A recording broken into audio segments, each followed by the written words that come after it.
kaugnay pa rin po no, ng nangyaring lindol dito sa Batangas, makausap naman po natin sa pamamagitan ng telepono ang mismong governor po ng Batangas, si Governor Hermelando Mandanas. Gov, magandang hapon po. Magandang hapon naman at mabuti at nakausap niyo na ang aming namumuno ng aming probinsya. Okay. Gov, nababanggit na rin kanina, no? May mga nabanggit sa radyo na dineklara na pong under state of calamity ang lalawigan ng Batangas. Linawin po natin, as of the moment po, Gov, ano po ba? Binabalak pa lang po ba o under state of calamity na ang Batangas? Ang sa atin, ang mga local governments, pag nag-declare ng state of calamity, yung pinaka-chief executive officer ng probinsya, governor, nagpapadala ko ng notice sa ating sanggunian for it to be effective. Kaya mahalaga yan para magkaroon tayo ng yung immediate response na kwan. Ngayon, ang sanggunian ang mag-announce whether it's in effect or not already. So as of the moment, Gov, wala pa, no? Hindi pa dinedeklara, although sinasangguni na. Tama po ba?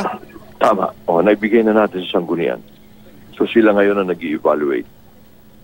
Pero yung ating response, yes, Gov, tuloy-tuloy tayo kapare sa pag-report nito dahil meron naman kaming mga pondo, reserva at siyempre mga trained personnel na uma-attend dito. Nakausap nga nyo, ang head, si Lito Castro, siya ang head ng ating Batangas Province Disaster Mitigation Administration Management Office. Okay. Gov, as of the moment po, kamustahin lang po natin, kamusta na po ang kalagayan ng ating mga kababayan dito sa Batangas matapos po yung 5.5 na magnitude na lindol kagabi? Yung sitwasyon po, yung mga tao po ba nasa tent pa rin? Kamusta po? Ayan, yung inireport ni Lito, siya ang ating pinaiikot sa buong lalawigan. Kaya ngayon naman, nagbabalikan na sila. Pati yung mga normal na. Kaya nga lamang, yung halimbawa sa Kapitolyo, kanina, pinauwi na natin ng maaga. Kasi meron pa rin mga aftershocks.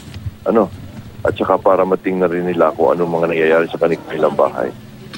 At yung ating mga estudyante, talagang suspended ang classes habang iniimbestiga ang mga status ng mga structures natin, yung mga classrooms at iba pang mga school facilities. Okay. Okay, maraming salamat po, Governor. We wish you the best para po sa nangyaring lindol dito sa Batangas.